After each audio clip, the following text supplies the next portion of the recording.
You ask Tiger to calculate. This deals with linear inequalities with one unknown.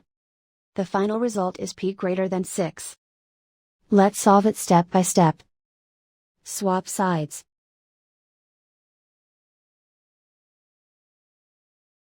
Group all constants on the right side of the inequality.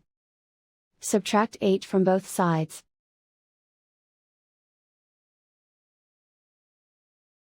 Group like terms.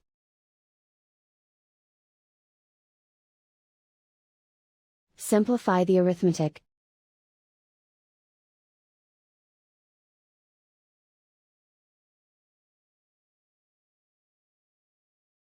Convert the p into a positive number.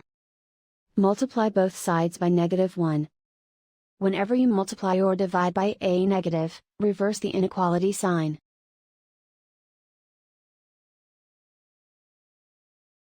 Remove the ones.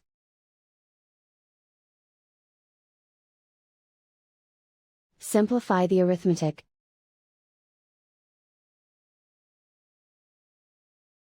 Plot the solution on a coordinate grid.